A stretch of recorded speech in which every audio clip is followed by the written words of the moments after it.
नमस्ते एवरीवन। इस वीडियो में आप सभी का स्वागत है। इस वीडियो में हम बात करने वाले कि किस तरीके से हम बिना किसी टेंशन के बिना अकाउंट को फ्रीज किए हुए अपने विड्रॉल ले सकते हैं। और यहाँ पे एक कंप्लीट रोड मैप होने वाला है कि किस तरीके से हम 1 CR तक का विड्रॉल ले सकते हैं। मैं आपको एक लाइव एग्जांपल विड्रॉ करके दिखाने वाला हूँ और ये पूरा पूरा कंप्लीट रोड मैप होने वाला है आपके लिए। बेसिकली यहाँ पे आपको जो अकाउंट फ्रीज हो जाते हैं क्योंकि आप बहुत ज़्यादा यहाँ पे डिपॉजिट कराते हैं, विड्रॉ करा सकते हैं। कितनी टाइप की जो होती है अकाउंट फ्रीज होते हैं उसके बारे में हम बात करेंगे। और यहाँ पे कंप्लीटली डिस्कस करने वाले क्योंकि मेरा खुद का अकाउंट आप देख सकते हैं स्क्रीन पे यहाँ पे साफ साफ लिखा हुआ है कि पहले मेरा फ्रीज हुआ और फिर कैसे मैंने उसको अनफ्रीज कराया और फिर मैं वहाँ पे कैसे ट्रेड कर रहा हूँ। तो कंप्लीट रोड मैप होने वाला है कि how to withdraw funds from XM broker without account freeze. Okay, तो आप यहाँ पे दूसरे ब्रोकर के साथ भी कर सकते हैं, लेकिन जहाँ मेरा पर्सनल एक्सपीरियंस है कि यहाँ मैंने पूरा कंप्लीटली एसबीआई बैंक में जाके या फिर इक्विटास में, कोटक में, एक्सिस में सारे प्रोसेस को कंप्लीट कराया और अब मैं टेंशन फ्रीली यहाँ पे ट्रेड कर सकता हूँ। अगर आपका अमाउंट इससे ज़्यादा भी है तो उसके लिए आपको घबराने की जरूरत नहीं है। आपको यहाँ पे पूरा का पूरा कंप्लीट रोड मैप मिलने वाला है। तो वीडियो को अच्छे से देखना बिना किसी टेंशन के। अगर लिंक भी लगता है तो कोई साइबर साइबर होगा, आपको नहीं जाना है। आप कंप्लीटली घर बैठ के ये सारे प्रोसेस कर सकते हो और कोई भी यहाँ पे केस को उसका आपको प्रॉब्लम नहीं फेस करना पड़ेगा अगर बस आप यहाँ से विड्रॉ लेते हो तो। मैं यहाँ पे कलर ट्रेडिंग या फिर आपको जो तिरंगा-विरंगा होता है उसके बारे में बात नहीं कर रहा हूँ क्योंकि मैं उसका रिस्क नहीं ले सकता हूँ। यहाँ पे कंप्लीटली जो मैंने किया है, जो मैंने फेस किया, मैं उसको आपको यहाँ पे कंप्लीटली बताने वाला हूँ। तो फॉरेक्स रिलेटेड अगर आपको कोई भी प्रॉब्लम है यहाँ पे विथड्रॉल डिपॉजिट में या फिर आपको एक्सएम ब्रोकर से कोई भी प्रॉब्लम है, अगर आप हमारे कम्युनिटी के मेंबर हैं तो आपको ऑब्वियसली हमारी जो डेडिकेटेड टीम है 5-6 लोगों की वो आपको यहाँ पे हेल्प करने वाली है, ठीक है? तो बिना किसी टेंशन के आराम से फ़ोन करना है। चलिए सबसे पहले समझते हैं कि अकाउंट कितने टाइप के फ्रीज़ होते हैं गाइज़। तो देखो, मेनली जो अकाउंट होते हैं ना फ्रीज, जो फॉरेक्स ट्रेडर्स के अकाउंट फ्रीज होते हैं वो होते हैं 2 तरीके से। वो होता है कि नॉर्मल एक होता है डेबिट फ्रीज, ठीक है? एक होता है डेबिट फ्रीज, एक होता है लीन पे लग जाना, एक हो जाता है कि होल्ड पे लग जाना, ठीक है? और यहाँ पे डेबिट फ्रीज में भी बहुत सारे वैराइटीज़ होते हैं कि आपको यहाँ पे क्रेडिट हो सकता है, डेबिट नहीं होगा। एक होता है कि डेबिट फ्रीज दोनों क्रेडिट मतलब जो डेबिट क्रेडिट दोनों वो फ्रीज हो गए हैं। एक होता है कि जो है कुछ समय के लिए आपके अकाउंट को फ्रीज कर दिया जाता है बस मॉनेटरी पर्पज़ के लिए, ठीक है? तो अगर आप इस कैटेगरी में या फिर इस कैटेगरी में आते हो तो बिल्कुल भी आपको घबराने की जरूरत नहीं है। आपको ये फॉरेस्ट शिकार नहीं हो सकता है क्योंकि आपने यहाँ पे बहुत ज़्यादा ट्रांजेक्शन करी है। तो इसका रीज़न क्या है मैं उसके पहले बारे में बात करूँगा, फिर हम इसके रीज़न के बारे में भी जाएँगे। जब आपका अकाउंट होल्ड पे चला जाता है, आपको साइबर सेल का जो नोटिस आ जाता है, लीन भी जो होता है तब भी आपको नोटिस आ जाता है, कोई बड़ी बात नहीं है। आप अगर छोटे-मोटे जगह से भी है तो वहाँ पर भी आपको साइबर सेल्स के जो हेडक्वार्टर्स होते हैं आप वहाँ पे जाइएगा। तो मैं आपको पूरा प्रोसेस बताने वाला हूँ। तो मेनली जो फॉरेक्स में आपके अकाउंट फ्रीज़ होते हैं वो होते हैं डेबिट फ्रीज़ और लीन। तो चलिए इसको थोड़ा डिस्कस करते हैं कि क्या होता है डेबिट फ्रीज। तो बेसिकली क्या होता है ना कि जब हम अकाउंट ओपन करते हैं अपना, ठीक है, जो सेविंग अकाउंट हमारा ओपन होता है, ठीक है, दोनों केसेस में मेनली आप तीनों केसेस को भी ले सकते हो क्योंकि यहाँ पे अलग अलग बैंक अलग अलग टर्म्स यूज करती है। मान लो कि एसबीआई में उसको डेबिट फ्रीज बोलते हैं तो आपको इक्विटास में उसको लोग लीन बोल सकते हैं, ठीक है। तो यहाँ पे जो है ना ये बहुत ही कॉम्प्लेक्स सिस्टम है। कोई मतलब जो है ना एक बेंचमार्क नहीं है कि यही बोलना है, कुछ भी हो सकता है। आप एसबीआई में जाओ, एक्सिस में जाओ, वहाँ पे आपको ये टर्म्स ही फेस करने पड़ेंगे। तो इन टर्म्स में आपको कोई भी टर्म है, सबसे पहले देखो कि जब आपने अपना सेविंग अकाउंट बनाया था, तो उस सेविंग अकाउंट को बनाने के टाइम पे आपको आपने क्या बताया था उसमें? आप एक स्टूडेंट हो। आपने क्या लिखा होगा उसमें 0 से लेके 1 लाख या फिर 1 से लेके 2 लाख तक की आपने इनकम डिक्लेयर करी होगी कि यहाँ पे जो आप जब अकाउंट बनाते हो, तो मेनली लोग यही करते हैं 1 से 1 लाख, 2 लाख उनको लगता है कि टैक्स पे करना पड़ जाएगा। यहाँ पे हम 1 ही लाख रखते हैं तो बैंक को क्या ही पता चलेगा। गाइस आपका एक-एक रुपए जो होता है ना, एक-एक रुपए जो जाता है, आता है, बैंक को पता है कहाँ से आ रहा है, कहाँ से नहीं आ रहा। अगर आप लोग ही लोग में ट्रांज़ैक्शन कर रहे हो उसको P2P बोलते हैं, पर्सन टू पर्सन। लेकिन होता क्या है ना कि आप इस बेंचमार्क को तोड़ देते हो गाइस। ये बेंचमार्क को तोड़ने का मतलब क्या हुआ ना कि आपने लिखा है कि 1 से 2 लाख का ट्रेड, ठीक है, पूरे साल में आप जो है 1 से 2 लाख रुपए का ट्रांज़ैक्शन करोगे। ट्रांज़ैक्शन का मतलब क्या होता है कि भाई आपने 10,000 रुपए मुझे भेजे, फिर मैंने 10,000 आपको भेजे, फिर मैं आपने मुझे 10,000 भेजे। तो अगर आप एक ही पर्सन को रिपीटेडली भेज रहे हो, तो यहाँ पे जो है ना आपका ग्रॉस निकलता है। ग्रॉस निकलता है गाइस, ग्रॉस का मतलब होता है कि सब कुछ काउंट हो जाएगा। 10-10 है आप हम एक-दूसरे को भेज रहे हैं, तो वो 1 लाख काउंट किया जाएगा और आप जो है इस बेंचमार्क को तोड़ देते हो। जैसे ही आप इस बेंचमार्क को तोड़ देते हो, तो जो बैंक होते हैं, अभी जो हमारा करंट जो हमारे पास जो फैसिलिटीज़ जो है, हमारे पास टेक्नोलॉजीज़ पड़ी हुई है इंडिया में, उन टेक्नोलॉजी के हिसाब से आप जो है ना रोबस्ट हो जाते हो, वहाँ पे आप हाइलाइट हो जाते हो, रेड अलर्ट में आ जाते हो। पहले लोग ग्रीन अलर्ट में आते हैं, सॉरी ग्रीन में रहते हैं, फिर ऑरेंज में आते हैं, फिर रेड में चले जाते हैं। क्योंकि मैंने पर्सनली मैनेजर से बात करके पूछा था कि क्या प्रॉब्लम फेस करनी पड़ती है। तो जैसे ही आप 2 से 3 लाख रुपए, 4 लाख रुपए तक भी जाते हो, क्योंकि आपने जो है 2 लाख रखा था, तो होता उनको लगता है कि चलो ठीक है, आदमी की कमाई बढ़ती है, आदमी ज़्यादा सेव करने लगता है या फिर ज़्यादा ट्रांज़ैक्शन या खर्चे करता है, तो 2 से अगर 2 लाख रुपए डाला था, आप 4, 5, 6 लाख तक भी जा सकते हो। बैंक आपको कोई नोटिस रेज़ नहीं करेगा, लेकिन आप ऑरेंज अलर्ट में आ चुके होते हो, ठीक है? आपको 2 बार फ़ोन्स आ जाते हैं बैंक की तरफ से कि भैया आप ही हो ना जो ये ट्रांज़ैक्शन कर रहे हो। और थर्ड केस होता है, वो होता है आपका रेड अलर्ट में आप चले जाते हो। रेड अलर्ट में तब जाते हो जब आपके 2 लाख का ट्रांजेक्शन लिमिट डाला था अपने स्टूडेंट के लिए, ठीक है, या फिर आपने पर्सनल अकाउंट ओपन खोला था, आप एम्प्लॉय आपने बनाया, आपको खुद भी कुछ भी बताया आपने कि आप एक बिजनेसमैन हो जो कि जीएसटी रजिस्टर्ड नहीं है, या फिर आपने 2016 से पहले अकाउंट बनाया था, तब आपने डाला 2 लाख रुपए। अब आप क्या कर रहे हो, आपने मान लो एक्सएम या फिर कोई भी ब्रोकर है, आपने मंथ के स्टार्टिंग में उसमें 10,000 रुपये डिपॉजिट किए हैं, फिर आपने उस पर प्रॉफिट किया और अब 12,000 रुपये आपने विड्रॉ करे, तो 12 + 10 हो जाते हैं 22,000 रुपये पर मंथ। ठीक है, तो ये तो बहुत मिनिमल है। लोग यहाँ पे 50-50 हज़ार रुपये एक टाइम पे डिपॉजिट करते हैं, $500, $600, फिर विड्रॉ भी करा लेते हैं उसको। ऐसे कहानी चलती रहती है। कब ये 22 आप 50, 60, 70 कर देते हो और साल का हो गया 6 लाख रुपए, 7 लाख रुपए। बस आप बैंक के जो एआई है उसके आप नज़र में आ जाते हो, रडार में आ जाते हो कि भाई ये पर्टिकुलर बंदा आज तक चने चबा रहा था, ₹10, ₹20 खर्च कर रहा था, अचानक से 10,000, 20,000 रुपए कैसे खर्च कर रहा है, उसके कारण आप अलर्ट हो जाते हो और आपका अकाउंट हो जाता है फ्रीज। तो बताओ आपने कोई गलत किया है क्या यहाँ पे? अकाउंट फ्रीज हुआ इसका मतलब आप कमा रहे हो, मेहनत कर रहे हो, या फिर आपने किसी दोस्त को पैसे दिए, आपने किसी से लिए, तो यहाँ पे आपने कोई क्राइम नहीं किया है। तो सबसे पहले घबराओ मत कि अकाउंट फ्रीज हो गया, जेल जाना पड़ेगा, ये वो, no guys, no, literally no. आपने फ्रीज हो गया, कोई दिक्कत नहीं है। अब ये तीनों केसेस में सेम होता है फ्रीज। अब उसके बाद आता है कि लीन, एक लीन जो है ना, लीन और होल्ड में जो है ना 2 अलग-अलग फैसिलिटीज़ होते हैं। तो होल्ड जो होता है वो हमारा फॉरेक्स ट्रेडिंग में नहीं आता गाइस। कलर ट्रेडिंग में आ सकता है, बेटिंग में आ सकता है, लेकिन फॉरेक्स में अभी नहीं आता है। लीन में क्या होता है ना कि आपके अकाउंट में जो पैसे आए, ठीक है? फिर समझो कि आपके अकाउंट में पैसे आए, किसी ने भेजे, मान लो कि राम ने भेजे आपके अकाउंट में पैसे श्याम के, ठीक है? और राम के अकाउंट में कहाँ से आए थे पैसे? कि सुधीर के नाम से। तो सुधीर ने क्या किया यहाँ पे, सुधीर ने किया था स्कैम, ठीक है? उसने क्या किया था ना, किसी लड़की को मतलब स्कैम कर दिया, कॉल पे किया, ओटीपी लिया, फिर उसके अकाउंट से पैसे निकाल दिए, और उस लड़की ने, मान लो लड़की का नाम प्रियंका है, तो प्रियंका ने क्या किया ना, उसने कंप्लेंट रेज़ कर दी साइबर से साइल सेल में जाके कि मेरे 50,000 रुपए का स्कैम हुआ है भैया, ये रहा, ये बंदे का अकाउंट है, यहाँ पे मैंने पैसे भेजे थे। तो देखो कड़ी कैसे बनी। प्रिया ने भेजा सुधीर को और उसने साइबर सेल में जाके कंप्लेंट कर दी। सुधीर ने भेजा राम को, भाई राम को तो कुछ खबर ही नहीं थी मेरे साथ क्या हुआ, और राम ने भेज दिया श्याम को, श्याम से आ गए आपके अकाउंट में पैसे। आपका नाम है एक्स, क्योंकि आप एक्स हो, आपका पता नहीं मुझे नाम।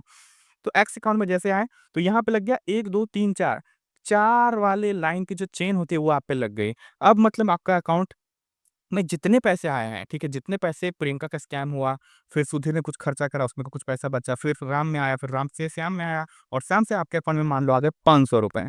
स्कैम हुआ 50,000 का, आपके अकाउंट में आया ₹500, तो बस यहाँ पे आपको घबराने की बात है। यहाँ पे आपका अकाउंट हो जाएगा लीन, ठीक है? यहाँ पे साइबर सेल आपको नोटिस भेज सकता है। आपके अकाउंट में जो पैसे आए हैं, वो चेक के माध्यम से आए हैं, तो आपका पूरा का पूरा अकाउंट लीन कर दिया जाता है। हालाँकि ये भी लीगल नहीं है।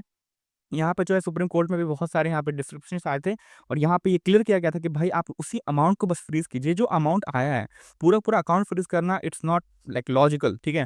तो यहाँ पे आपको यहाँ पे और नहीं घबराना है, ठीक है? यहाँ पे लोग जो है ना आपको यूट्यूब पे वीडियो बना के बोलेंगे कि भैया फ़ोन करो मुझे, मैं लॉयर हूँ। मतलब बहुत सारे, लिटरली बहुत सारे लॉयर आपको यहाँ पे यूट्यूब पे मिल जाएँगे जो बोलते हैं कि हमसे सर्विस लो, और वो आपको चार्ज करेंगे, फिर आपका कुछ नहीं होने का, ठीक है? सबसे पहले आपको घबराओ मत। लीन भी होता है, बैंक जाओ मैनेजर के पास, वहाँ पे बैठो, उसको बोलो कि मेरा ये प्रॉब्लम है।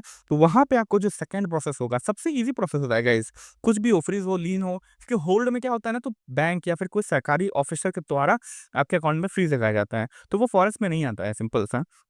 क्योंकि फॉरेस्ट में आप कर रहे हो पी2पी, और पी2पी में कभी भी आप फैमा वॉयलेट करते ही नहीं हो, क्योंकि भैया आपके अकाउंट में एक्सएनएस या फिर एक्सएम ब्रोकर के नाम से पैसा आ ही नहीं रहा है, और जब किसी कंपनी के नाम से पैसा आ ही नहीं रहा है बाहर के, ठीक है?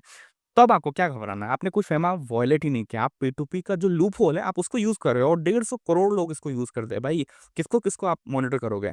बस प्रॉब्लम क्या आती है, ये पहला स्टेज होता है ना, 2 लाख रुपए लग आपका मतलब वो है स्लैब रेट, आपने उसको यूज़ कर दिया 10 लाख के लिए। तो यहाँ पे जो है ना बैंक को लगता है कि चलो ये कुछ तो कर रहा है भाई अलग से, ठीक है? इसलिए आपका फ्रीज़ होता है। तो यहाँ पे बैंक को पता नहीं है आप क्या कर रहे हो भाई। आप बोल दो मैं फ्रीलांसिंग करता हूँ। लिटरली बहुत लोग फ्रीलांसिंग करते हैं, पढ़ाते हैं, वीडियो बनाते हैं, यूट्यूब से पैसा आता है, बाहर के लोगों को आप पढ़ाते हो। ठीक है, तो यहाँ पे आप कोर्सेज़ देते हो, तो बहुत सारी ऐसे मतलब चीज़ें आती है, ठीक है? उसके बाद आप समझो, आपको जाना है सब सिंपल सा बैंक, जो भी बैंक है, एक्सिस है, एसबीआई है, कोटक है, कोई भी है, वहाँ पे बताओ, वहाँ पे जो है ना केवाईसी फॉर्म होता है, और अलग-अलग बैंकों में डिक्लेरेशन फॉर्म होता है, और कितने बैंकों में दोनों को मिक्स कर दिया जाता है, केवाईसी डिक्लेरेशन फॉर्म। यहाँ पे क्या होता है ना गाइस, सिंपल सा, अगर आप ऑनलाइन आपने खाता खुलवाया है, कोई दिक्कत नहीं है, आपको कॉल आएगा मैनेजर का, वो आपको रिप्रेजेंटेटिव करेंगे, वहाँ पे कॉल आएँगे, वहाँ पे आपको बता देना कि मुझे केवाईसी कंप्लीट करनी है, आप एक फॉर्म मिलेगा। फॉर्म में बेसिकली 4 कॉलम्स होते हैं, ठीक है? 4 कॉलम्स में आपसे पूछा जाता है कि भैया पहले ये लिखिए कि I have not committed any crime और any type of illegal transactions. सबसे पहले आपको ये लिखना है, ठीक है? कोई वहाँ पे मतलब उतनी जाँच नहीं होती है, क्योंकि उतना टाइम नहीं है मैनेजर्स के पास, लंच होता है ना एसबीआई में इसीलिए। दूसरा, वहाँ पे क्या करना होता है आपको कि बताना होता है कि ये सोर्स ऑफ फंड क्या है। और लिटरली जब आप फ्रीलांसिंग कर रहे हो, ठीक है, या फिर आप कुछ भी पढ़ा रहे हो लोगों को, वहाँ पे आप, अगर आप टीचर हो, जैसे मैं टीचर हूँ मान लो एग्जाम्पल के लिए, तो मेरे पास भिन्न भिन्न स्टूडेंट, अलग अलग स्टूडेंट से पैसे आ रहे हैं, तो वहाँ पे क्या होगा, अलग अलग स्टूडेंट से पैसे आ रहे हैं, मेरे अकाउंट में आ रहे हैं, ठीक है। तो इंडिया से कहीं से भी आ सकते हैं, बाहर से भी आ सकते हैं, तो इसमें घबराने की कोई बात ही नहीं है। आप ये तीनों चारों, और दो और फॉर्म रहते हैं कि भाई आगे भी मैं ऐसा नहीं करूंगा। और जो चौथा रहता है उसमें बोला जाता है कि आपका स्लैब रेट जो है उसको बढ़ाइए। मान लो आपका 2 लाख का स्लैब रेट था, आप महीने के ट्रांजेक्शन कर रहे हो 2 लाख, तो आप क्या करो, साल का 30 से 40 लाख का रख दो, ठीक है, टर्नओवर। आप सेविंग अकाउंट में 1 करोड़ तक का रख सकते हो, ठीक है। यहाँ पे जो है बहुत सारे बैंक प्रोवाइड करते हैं, एक बार आप अपना चेक कर लेना आप किस बैंक में है, ठीक है। तो वहाँ पे आप 50 लाख 1 करोड़ तक डाल सकते हो। 50 लाख है तो 70-75 लाख तक कोई भी नोटिस नहीं आएगा बैंक की तरफ से, क्योंकि भाई इतना ट्रांजेक्शन करते हैं लोग। अब इंडिया की जो है पीपीपी बढ़ गया है, ठीक है, यहाँ पे लोग ज़्यादा परचेज करते हैं, ज़्यादा सेल मतलब वो करते हैं एक्सपेंसिव, तो 1 करोड़ नॉर्मल हो गया है, ठीक है, लोगों के लिए। तो यहाँ पे क्या होगा, आपका कोई भी अकाउंट फ्रीज नहीं होगा जब आप अपना स्लैब रेट जो बेंचमार्क है आपका, बेंचमार्क उसको आप बढ़ा देते हो गया आपका प्रॉब्लम सॉल्व।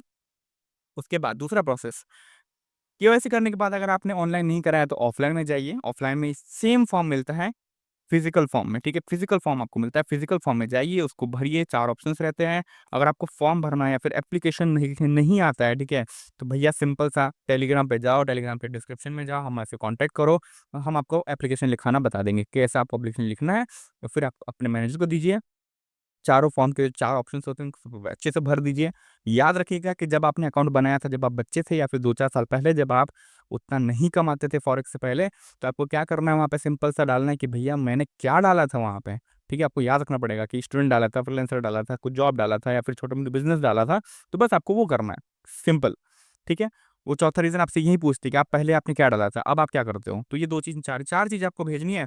अगर आप 4 चीज़ों में कुछ भी गलत लिखते हो, आपका अकाउंट बंद होगा। लेकिन आपके जो पैसे फँसे होंगे, वो सारे पैसे, ठीक है, जो पैसे फँसे होंगे, वो सारे पैसे आपको चेक के माध्यम से या फिर डिमांड ड्राफ्ट के माध्यम से या फिर यूपीआई के माध्यम से आपके अकाउंट में, दूसरे अकाउंट में आपको ट्रांसफर कर दिया जाता है। क्योंकि एक बार में एक ही अकाउंट फ्रीज होता है, लेकिन अगर आपने लीन लगाया तो आपके सारे अकाउंट फ्रीज हो जाते हैं। तो उसमें भी कोई घबराने की बात नहीं, जाओ केवाईसी कराओ, साइबर सेल से बात करो, बहुत नॉर्मल होता है भाई। मूवी वाले पुलिस ऑफिसर्स नहीं होते, आपको ये याद रखना है, बहुत प्यारे होते पुलिस ऑफिसर्स, कहीं पर भी जाओ। मेरा प्रॉब्लम बिहार में हुआ था भाई, यहाँ पे बड़े मस्त थे, ठीक है, सबने कॉपरेट करते हैं यहाँ पे, बिल्कुल भी कुछ मतलब वो नहीं करते हैं। और मुंबई वगैरह में भी बहुत ये मतलब केसेस होते हैं, तो सब जगह के पुलिस जो है बहुत अच्छे होते हैं। हो सकता है कि 1-2 लोग अच्छे ना हो, तो आप पूरे पूरे कम्युनिटी को तो ब्लेम मत करो, ठीक है। सबसे पहला, मुझे जो भी इंसान मिला यहाँ पे मेरे प्रोसेस में 10-12 लोगों से मुझे बात करनी पड़ी, इन्फॉर्मेशन को इकट्ठा करने के लिए, तो मुझे सभी लोग अच्छे मिले। तो आपको भी अच्छे मिलेंगे, नहीं मिलते हैं, थोड़ा और हाथ-पैर मारो, थोड़ा प्यार से बोलो, झुक के काम करो, और उसके बाद आप क्या करो, सिंपल सा अपने अकाउंट को अनफ्रीज़ करा लो। और उसके बाद, ठीक है, उसके बाद आपको क्या करना है कि अगर मान लो आपका जो ट्रांज़ैक्शंस है वो 2, 4, 5 करोड़ का हो जाता है, तो ये भी मैं आपको सॉल्यूशन बता देता हूँ। आपको क्या करना है, जाना है चार्टर्ड अकाउंटेंट के पास में। चार्टर्ड अकाउंटेंट के पास जाके आपको बनवानी है जीएसटी। जीएसटी में आपको रीज़न डलवाना है फ्रीलांसिंग। फ्रीलांसिंग एंड ट्रेडिंग डाल सकते हो, ठीक है? टीचिंग डाल सकते हो। तो ये जो होता है मेन होता है कि बाहर से पैसा भी आ रहा है अगर आपके पास किसी अदर क्लाइंट से, बाइनेंस पे, आप यहाँ पे लिख सकते हो कि भाई जीएसटी लो, फ्रीलांसिंग डालो, ट्रेडिंग डालो, टीचिंग डालो। ट्रेडिंग इंडियन ट्रेडिंग में काउंट किया जाता है, ठीक है? और भी वैराइटीज़ ऑफ ट्रेडिंग होती है, ठीक है? गेहूँ वगैरह के भी जो आप बाय सेल करते हैं ना, उसको भी ट्रेडिंग ही बोला जाता है, ठीक है? उसके बाद क्या करना है आपको, जो भी आप कमीशन वगैरह कमा रहे हो, तो प्रॉफिट कमा रहे हो, तो 18% का आपको स्लैब रेट में आओगे, ठीक है? अभी थोड़े चेंजेस हुए हैं 2-3 दिन पहले इंडिया में, तो वो एक बार देख लेना, चार्टर्ड अकाउंटेंट से बात कर लेना। मैं अपने चार्टर्ड अकाउंटेंट से जब पूछा था लास्ट टाइम, तो 2-4 दिन पहले मैंने बात की थी, तो 18% का स्लैब रेट हमें लगता है अभी, ठीक है? तो ऐसा कुछ भी नहीं है कि आप 10 लाख कमाओगे तभी आपको हर पेमेंट पे 18% देना पड़ेगा। अगर आप प्रॉफिट कर रहे हो, एज़ अ सर्विस कमीशन आ रहा है, या फिर आप पढ़ाने का बहाना बना रहे हो कि भाई मैं पढ़ाता हूँ, उससे पैसे आ रहे हैं, या फिर कमीशन से पैसे आ रहे हैं, किसी भी माध्यम से पैसे आ रहे हैं आपके अकाउंट में, 18% टैक्स दो, और लिटरली किंग की तरह इंडिया में अपने आप पैसे को खर्चा करो, कोई नहीं टोकेगा। करंट अकाउंट बन जाएगा जीएसटी बनाने के बाद आपके पास, ठीक है?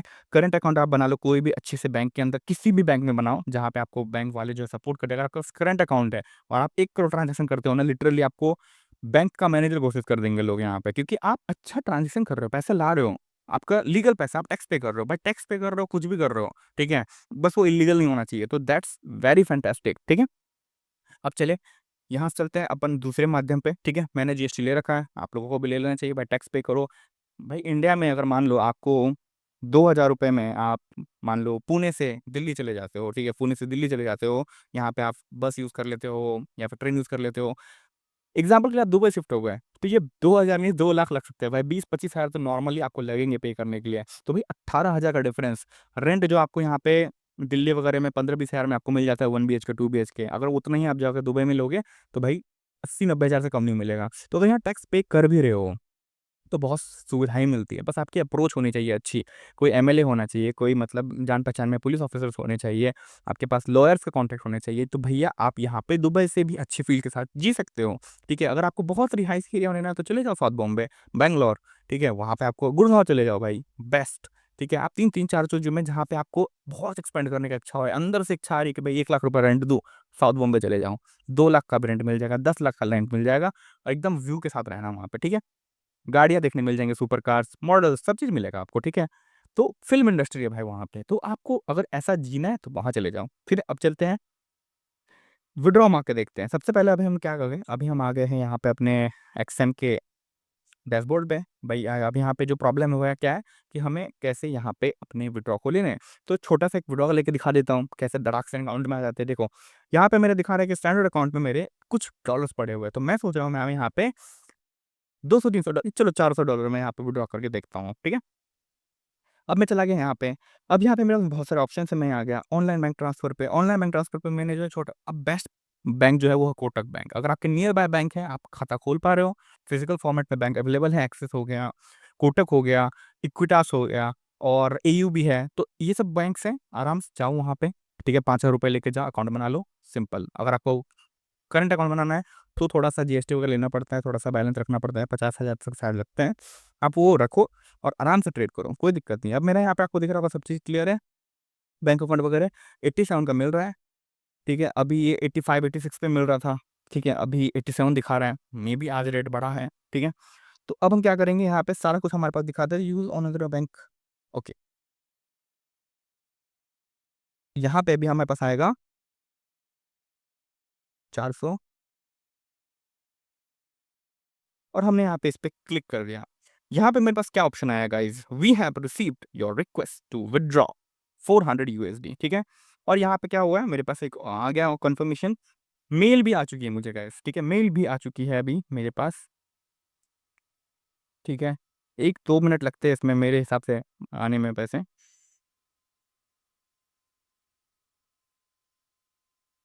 और यहाँ पे हमारे पास दिखा रहा है कि 35,122 रुपीज़ क्रेडिट हो गए गाइज़।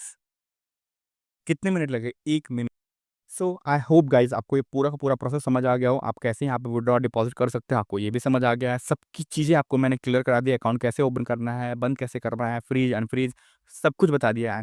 फिर भी कोई प्रॉब्लम आती है भाई बिंदास जाओ, डिस्क्रिप्शन में टेलीग्राम का लिंक है, वहाँ से हमें कॉन्टैक्ट कर लो। अगर आप हमारे आईबी के अंडर हो, तो बिल्कुल आप हमारे किसी भी टीम मेंबर को कॉल कीजिए, आपको वहाँ पे आप डायरेक्टली आपको वहाँ पे सपोर्ट मिल जाएगा। अगर नहीं भी हो, तो कोई दिक्कत नहीं है भाई, बात करने में क्या जाता है, बात करो वहाँ पे। बताओ अपनी प्रॉब्लम डिपॉज़िट, विथड्रॉ रिलेटेड या फिर अकाउंट फ्रीज़ हो गया उसमें भी हम हेल्प कर देंगे आपकी।